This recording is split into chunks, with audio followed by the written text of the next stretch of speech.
também, professor, foi mostrado aí o dado alarmante, né, de quantidade de acidentes de trabalho no Brasil. O mês de abril é um mês alusivo, né, tanto à proteção do trabalhador, né, como também da proteção ao paciente. Então, hoje a gente vai conversar um pouco sobre essa questão da proteção ao trabalhador. A Constituição, ela diz que é garantia de todo trabalhador, né, a redução dos riscos do trabalho. Então, a nossa ideia hoje é bater um papo sobre o que é um ambiente de trabalho seguro, né? A meu ver, né, hoje a gente tem vários componentes novos em relação ao ambiente de trabalho, né? Não tão novo assim, mas não só o ambiente como o lugar que é seguro em relação, por exemplo, ao incêndio, né? A gente também tem a questão do meio ambiente do trabalho saudável, a gente tem a questão, nós temos que levar em consideração também a questão do ambiente que faz bem ao trabalhador, né? O lado psíquico do trabalhador, né? E aí o nosso bate-papo hoje pode ser em relação ao o que você vê como, ou o que você entende como sendo um ambiente de trabalho seguro na sua área. Então, professor Tiago, na área da saúde, hoje em dia, a gente está se concentrando muito nas infecções, né? Na verdade, a gente sempre levou isso em consideração, então, se vocês prestarem atenção, sempre tem um informativo dos locais em hospital, consultório, clínica, escola, seja onde for, um informativo de área de risco. Se a área é vermelha, se a chance de contaminação é maior, se é menor, isso sempre existiu. E ultimamente muito mais, né? Por conta da pandemia que está acontecendo. Como a infecção pelo coronavírus é por via respiratória, a chance é muito maior. Então, a gente sempre teve cuidado, por exemplo, com materiais perfurocortantes, né? Porque a gente tem outras infecções que são transmitidas dessa forma. A HIV, por exemplo, infecção por... não precisa ser vírus, mas bactéria, sífilis, seja o que for, né? Pode ser transmitido dessa forma. Então, a gente sempre teve cuidado como profissional de saúde, né? As instituições sempre tiveram cuidado com isso, né? No cuidado de biossegurança, de uma maneira geral, e agora muito mais por conta da pandemia, que é de forma respiratória. E na área da saúde, a gente lida... O cuidado em saúde, ele predispõe contato, Certo. né? Então, é uma condição sine qua non. Você não consegue tratar bem o paciente se você não tiver contato com ele. Isso seja em qualquer área, na enfermagem, medicina, fisioterapia, alguns mais, outros menos, né? No caso da odontologia, por exemplo, né? A nossa área de contato é diretamente com a boca. Então, por exemplo, um enfermeiro, um fisioterapeuta, um médico consegue tratar um paciente de maneira geral, paciente usando máscara, por exemplo, a gente não consegue. Então, dentro da área da saúde, cada um tem suas limitações, né, para a gente chegar num ambiente seguro, mas hoje a atenção está toda focada na segurança biológica, né, no caso, na biossegurança. Certo, professor. E aí, aproveitando essa questão da saúde, vamos fazer aqui uma mescla entre a saúde, né, e a área legal, né? A legislação brasileira, ela coloca uma carga muito grande de responsabilidade àquela pessoa que é responsável pelo estabelecimento, então, né, seja o estabelecimento de saúde ou não, né, os empresários, os donos do estabelecimento, eles têm uma grande responsabilidade. Mas a gente também tem que alertar que o empregado também ele tem um grau dele de responsabilidade, né? Então, não só a empresa, não só o dono do estabelecimento, ele tem que dar toda a condição, e aí vem a questão da fiscalização, que também isso é muito importante, também é dever do dono do estabelecimento, do empresário, né, do empregador, digamos assim, fiscalizar o empregado, mas também a gente tem a questão do empregado como também responsável pelo que ele está fazendo, né? Então a gente também tem que alertar nesse Abril Verde que o empregado também tem a responsabilidade dele, digamos assim, dentro daquele ambiente, porque muitas vezes ele manuseia, é ele quem manuseia, né? É ele quem faz, quem exerce aquela função.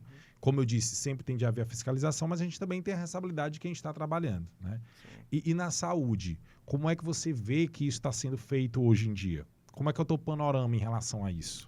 Então, professor Tiago, o que acontece muito, eu vou falar assim da nossa prática mesmo, né? Prática clínica. Então, a gente consegue perceber que a gente esbarra em algumas coisas legais, sabe? Por exemplo, que independem do profissional, independem da instituição que está fornecendo, por exemplo, o serviço. Mas, por exemplo, se acontece algum acidente perfuro-cortante, né? Sei lá, o operador está lá operando, né? Fazendo a cirurgia e ele se perfura. A conduta é de você, o profissional, junto com o paciente, e imediatamente a uma consulta com o infectologista. Mas legalmente a gente não pode obrigar, vamos dizer assim, o paciente a acompanhar e a se submeter a um exame, por exemplo, né? Então, que seria o ideal, né? Falando em saúde, o ideal Isso, seria o ideal, né? o profissional e o paciente, os dois serem submetidos ao exame para saber se, por exemplo, o paciente tem alguma doença infecto-contagiosa, mas ele não é obrigado legalmente a fazer isso, né? Isso. Então, esses esbarros legais, eles, entre aspas, né, dificultam. É claro que a gente entende o motivo disso, né? O paciente não é obrigado a se submeter por um erro que foi feito pelo profissional, né? Mas aí a gente sempre tem que lidar com essas limitações, sabe? A conduta, por exemplo, do infectologista diante de uma condição dessa, ela pode mudar, porque ele não vai ter a certeza da contaminação ou não do paciente. E aí isso vai mudar todo o plano de tratamento que ele precisa fazer por conta desse esbarro, vamos dizer assim, legal, né? Legal, né? Então, essas medidas legais, elas permeiam sempre, sabe? Elas estão sempre presentes, independente do procedimento que está sendo realizado ali. Professor, a gente hoje tem, em relação à segurança, né, do trabalhador, em relação à proteção dele e em relação ao ambiente de trabalho seguro, a gente tem inúmeras normas, né? Então, a gente não pode nem falar que faltam normas, né? A gente tem muita norma. Então, hoje a legislação brasileira, ela é bem extensa em relação à proteção do ambiente de trabalho, que tenta, né, garantir um lugar de trabalho seguro para o trabalhador, né?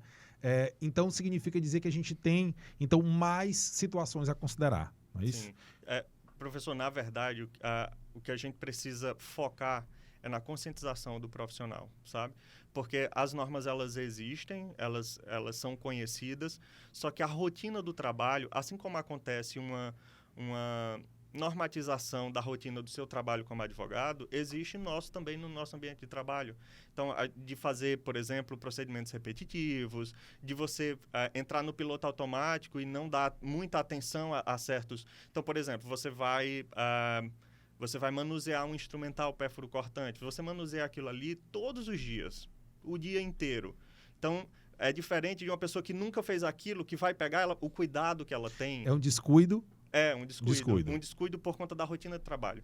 Então, o foco tem que ser na conscientização do profissional, porque a normativa existe, só que a rotina de trabalho, às vezes, faz com que a gente esqueça, né, entre no piloto automático e esqueça o cuidado que a gente tem que ter com algumas medidas específicas relacionadas à segurança. Quando eu ministro a disciplina de Direito do Trabalho, e em específico a matéria de Medicina e Segurança do Trabalho, né, muitos alunos me questionam: professor, mas e se o empregado não quiser usar a máscara? E se o empregado não quiser usar o capacete? Né? O frentista do posto de combustível, se ele se recusar? Né? E a própria legislação, ela coloca aqui, é dever do empregador fiscalizar, né? Mas também o empregado tem a parcela de responsabilidade, que é exatamente o que você está colocando. Né? E que, inclusive, isso é motivo de dispensa por justa causa, né? Caso o empregado não queira utilizar aquele EPI, né? Aquele instrumento de proteção. Então, voltando à nossa ideia inicial, que a responsabilidade é do empregado, né, de fiscalização, de diminuição de risco, mas também a gente tem que fazer a conscientização do empregado também, né, do trabalhador na hora de manusear. Como você falou, às vezes o descuido, né, vem exatamente da prática, né, do que é repetitivo. Bem, professor, em relação ao ambiente de trabalho seguro, né, a gente também tem que levar em consideração as relações dentro do trabalho, né?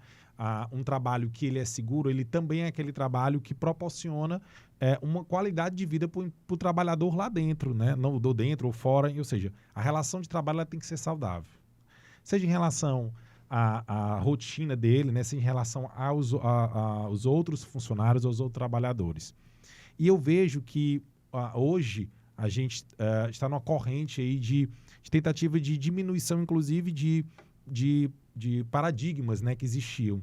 Então, eu vejo que hoje um trabalhador saudável é aquele trabalhador que expõe o que ele está vivendo dentro do ambiente de trabalho, é um trabalhador que que não se mostra mais, né, perfeccionista, né, que às vezes, por exemplo, aquela questão da entrevista de emprego, né, qual é a sua maior qualidade, né? É ser perfeccionista, né? Então não é que ele vai trazer os problemas para dentro da empresa, mas é um trabalhador que se sente à vontade, né? É um trabalhador que, inclusive, expressa suas vontades hoje em dia e acaba tornando aquela relação, digamos assim, entre patrão e empregado até um pouco menos, menos distante, né? Isso acaba humanizando a relação e acaba tornando o ambiente de trabalho um pouco mais leve, né?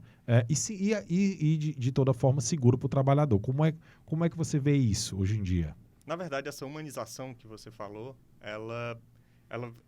existe uma escalada nessa ideia de humanização, né? E isso em todas as áreas, inclusive na área da saúde. Então, se a gente perceber, até no tratamento particular, a gente percebe isso, né? Que as pessoas, elas preferem um profissional mais humanizado do que o contrário.